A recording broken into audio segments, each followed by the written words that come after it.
مقرراتنا ومناهجنا في التعليم. مايك.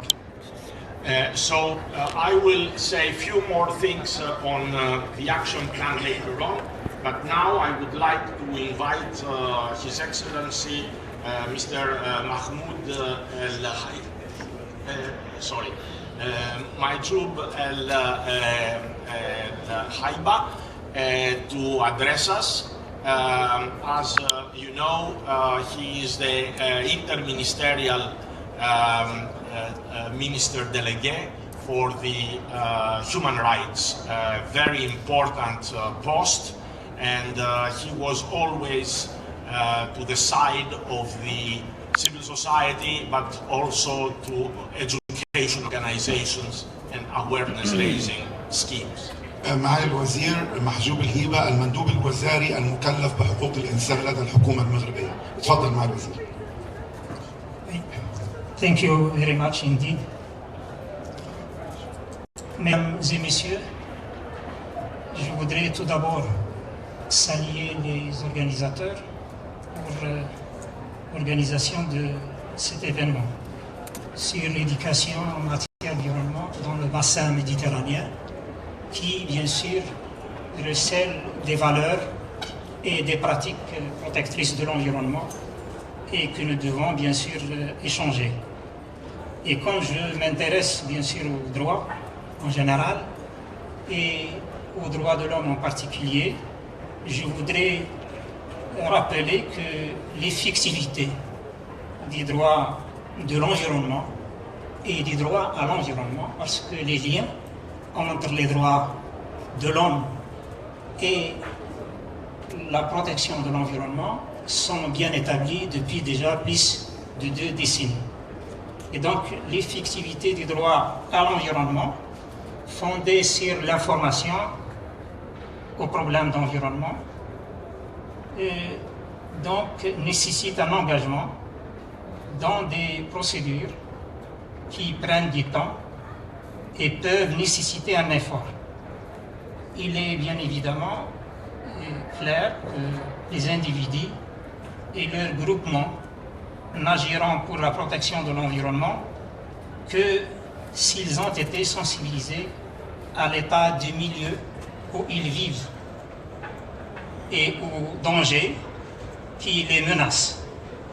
De même, la responsabilisation des différentes catégories d'acteurs pourrait jouer un important rôle dans le développement d'une éthique environnementale à condition que des mesures appropriées d'éducation soient proposées.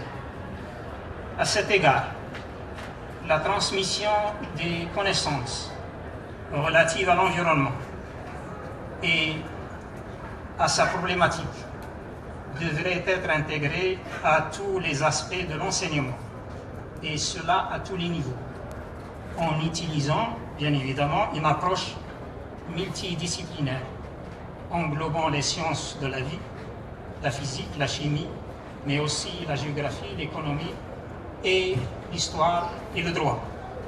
Cette exigence découle de la complexité des problèmes d'environnement.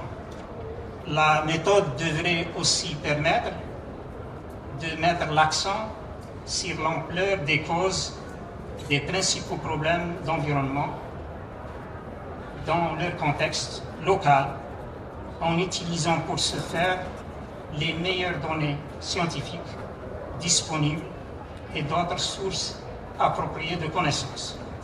Ceci implique que les programmes visant à former les futurs enseignants ou à adapter les connaissances et les méthodes de ceux qui enseignent déjà portent sur le caractère et les méthodes d'éducation en matière d'environnement.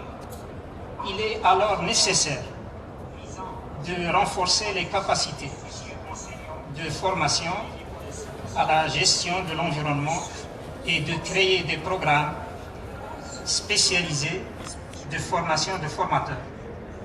Pour ce faire, la formation des enseignants doit aborder les enjeux que pose le changement du climat, les déchets transfrontières, la manipulation mécanique du sol, l'acidification et la pollution du sol, des océans et des eaux douces, ainsi que l'épuisement des ressources naturelles. Ainsi, l'éducation de l'environnement est la clé d'une meilleure relation entre l'homme et la nature et doit remplacer les conceptions qui ne voient dans la nature qu'une simple ressource à exploiter pour la consommation immédiate. La sensibilisation à l'éducation à l'environnement doit s'insérer dans une approche solidaire des problèmes qui exigent une prise de conscience collective de l'état de l'environnement parallèlement à la responsabilité individuelle. Aussi, l'éducation à l'environnement doit-elle être renforcée par un système d'apprentissage des valeurs et de la responsabilité morale, apte à contrer les façons générales de penser et d'agir.